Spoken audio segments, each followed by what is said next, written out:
మన ఛానల్ చూస్తున్న వారికి నమస్తే అండి. మన ఛానల్ని సబ్స్క్రైబ్ చేయండి, లైక్ చేయండి, షేర్ చేయండి, కామెంట్ చేయండి. ఇప్పుడు సమాచారం తెలుసుకుందాం. బిఎస్ఎన్ఎల్ పెన్షన్దారులకు కేంద్ర ప్రభుత్వం 2016లో చేసిన సెంట్రల్ పే కమిషన్ సూచనలు అమలు చేయాలని బిఎస్ఎన్ఎల్ పెన్షనర్ల అసోసియేషన్ డిమాండ్ చేసింది. అసోసియేషన్ 16వ సర్వసభ్య సమావేశం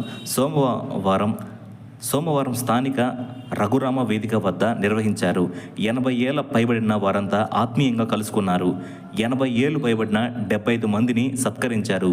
ముఖ్య అతిథిగా పాల్గొన్న ఏపీ సర్కిల్ కార్యదర్శి డి వెంకటేశ్వరరావు గారు మాట్లాడుతూ నష్టాల పేరుతో సిబ్బందిని గత 10 ఏళ్లుగా పే రివిజన్ అమలు చేయలేదని ఆవేదన వ్యక్తం చేశారు.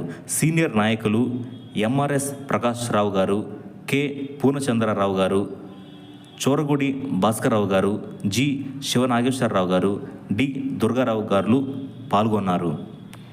ఇప్పుడు మరో సమాచారం తెలుసుకుందాం. ఈపీఎఫ్ చందాదారుల వ్యక్తిగత వివరాల్లో మార్పులు, లావాదేవీలు నిర్వహించని పీఎఫ్ ఖాతాల పరిష్కారానికి సంబంధించిన విధి విధానాల్లో ఈపీఎఫ్ఓ స్వల్ప మార్పులు చేసింది.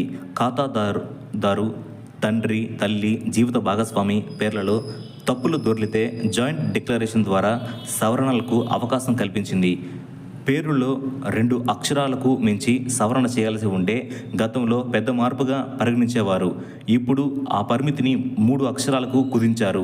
స్పెల్లింగ్కు చేయాల్సిన మార్పులకు పూర్తి పేరు నమోదు చేసుకునేందుకు అక్షరాల పరిమితిని తొలగించింది. చేయాల్సిన మార్పులు 3 అక్షరాలకు తక్కువగా ఉన్న, వివాహం తర్వాత జీవిత భాగస్వామి ఇంటి పేరు మార్చాల్సి ఉన్న వాటిని చిన్న సవరణలుగానే పేర్కొంది. ఆరోగ్యమే మహాభాగ్యం అన్నారు పెద్దలు. ఇప్పుడు ఆరోగ్యానికి సంబంధించి కొంత సమాచారం తెలుసుకుందాం. బరువు తగ్గడానికి ఆహారంలో మరీ తక్కువగా క్యాలరీలు తగ్గిస్తున్నారా? అయితే కాస్త జాగ్రత్త. రోజుకి 1200 క్యాలరీల కన్నా తక్కువ శక్తినిచ్చే ఆహారం తింటుంటే ఆరోగ్యంగా ఉండడానికి అవసరమైన అన్ని పోషకాలు అందడం కష్టం. మరోవైపు అతిగా తిండి తగ్గించడం వల్ల శరీరం ఉపవాస స్థితిలోకి వెళ్ళి కొవ్వును నిల్వ చేసుకోవచ్చు. అది బరువు పెరగడానికి దారితీయొచ్చు. మరెలా? మూల జీవక్రియల వేగాన్ని బిఎంఆర్ పెంచుకోవడానికి ప్రయత్నించాలి. విశ్రాంతి తీసుకునే సమయంలోనూ శరీరం తన అవసరాలకు కొన్ని క్యాలరీలు ఉపయోగించుకుంటుంది.